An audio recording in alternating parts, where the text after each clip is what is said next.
Well, because, you know, there's a high likelihood that if the Israelis get, the sense that that's where they're heading, that they're going to do, then they may take action, right? Kinetic action to stop it. They've done it in Iraq. They did it in Syria, gone after, these capabilities.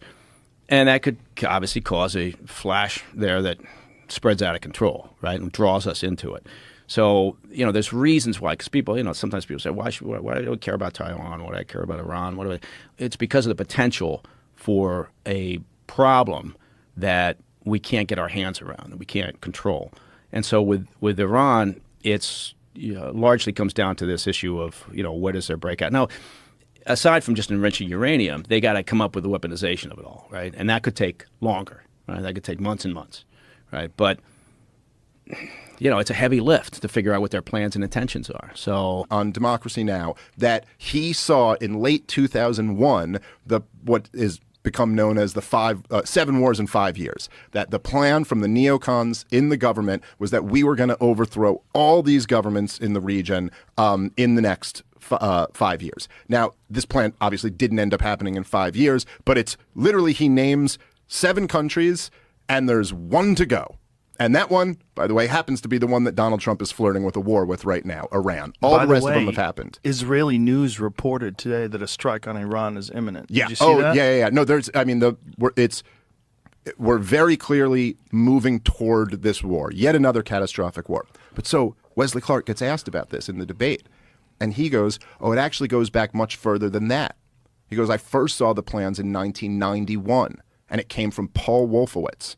Okay, so he goes, Paul Wolfowitz had these plans in 1991, and he took them to Brent Scowcroft, who was is basically the clean break is a break from the peace process, a break from Oslo, because essentially Bill Clinton had gotten Yitzhak Rabin and Arafat to agree to start this 2-state solution process that should be loosely based around 67 borders. You got to finally give these Palestinians a state. You've been occupying them since 1967. You got to finally take your boot off their neck. And the clean break strategy was to go, listen, we got to get away from this whole idea of a Palestinian state and giving them land. And basically the thinking, the Yitzhak Rabin old school thinking on this, loosely speaking, it's a little more complicated, but basically they were like, look, we've been occupying the Palestinians for decades and decades now. The broader Arab world hates us over our treatment of the Palestinians. And so what you got to do is you have to make peace with the Palestinians so that you can get along with all these Arab states around you. That was kind of the thinking. And the clean break strategy. Yeah, that'll tell you something. We were informed that he was in the bunker, which is so crazy. Why would you say where the guy everyone's trying to kill is hiding? Yeah. We haven't even touched upon what our adversaries are doing to our cyber infrastructure. I mean, Salt Typhoon is a massive telecommunications breach engineered by the CCP. It's public. It's not classified.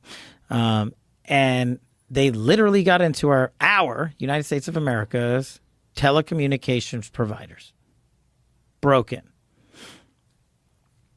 And we are playing catch up. These are the priorities we're focused on. We have solutions for them.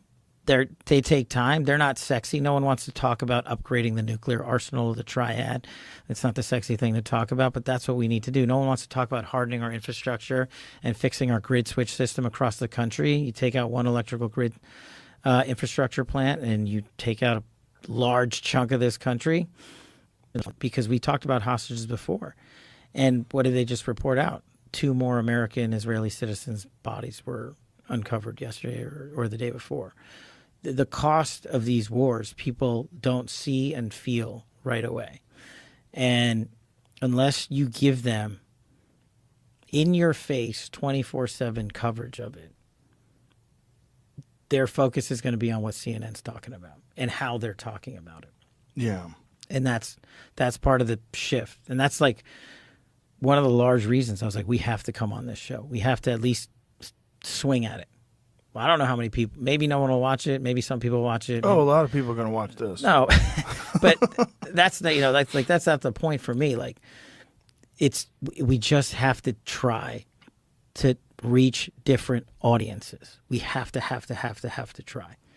How do you fix this? It's like there's